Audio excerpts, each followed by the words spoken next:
I've had the story for 3 years. I've had this interview with Virginia Roberts. We would not put it on the air. First of all, I was told, who's Jeffrey Epstein? No one knows who that is. This is a stupid story.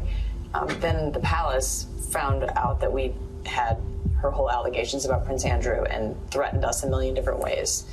We were so afraid we wouldn't be able to interview Kate and Will that also quashed the story. She told me everything. She had pictures. She had everything. It was unbelievable what we had. Clinton, we had everything. Do I think he was killed? 100%.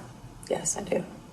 Because he made his whole living blackmailing people. There were a lot of men in those planes, a lot of men who visited that island, a lot of powerful men who came into that apartment. ABC and Robach released statements today, essentially saying that the story wasn't ready for air. She said that, and they said that as well, not fully vetted.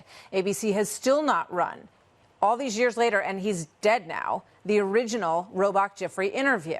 Let's bring in Jesse Waters, host of Waters World and co-host of The Five. Jesse, what do you think about all this? It's a sickening and wicked scandal, and ABC News has to hire an independent investigator to get to the bottom of this, and they have to answer one big question. How many children were raped in the last 3 years since they spiked this story?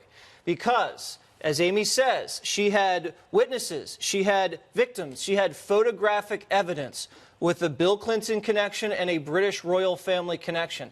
And ABC News said that that did not meet their editorial standards. What are those standards? I want them to come clean, because they went after Brett Kavanaugh with 40-year-old hearsay, with no corroborating witnesses, no evidence, and a lot of that was furnished by Michael Avenatti, a scoundrel, a bankrupt tax cheat who brought forth gang rape allegations with no evidence. So what were those standards that allowed that to get on air? I'd like to know. And it looks like the play was, we don't get access to royal family interviews on GMA. Yeah. Please. And you're not going to go protect children who are allegedly being sexually assaulted by God knows who and God knows where. And this is the Disney company? The Disney company. It's sick.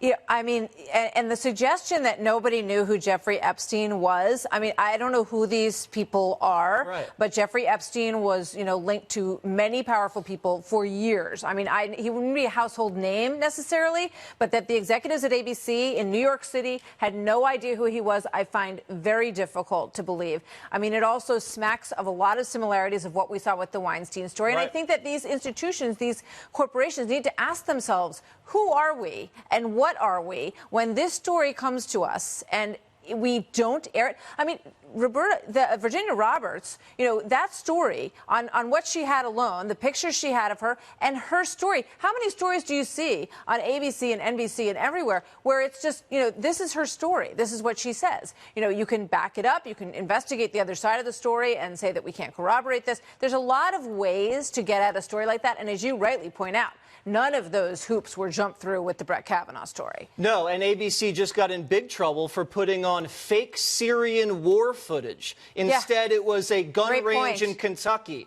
That doesn't look good. But also, this isn't being mentioned, but Hillary Clinton 3 years ago was in the midst of a presidential campaign. And if ABC drops a devastating blow against her husband in the midst of this campaign, that's going to blow back big on ABC News. Remember, they thought Hillary was going to win the White House, and they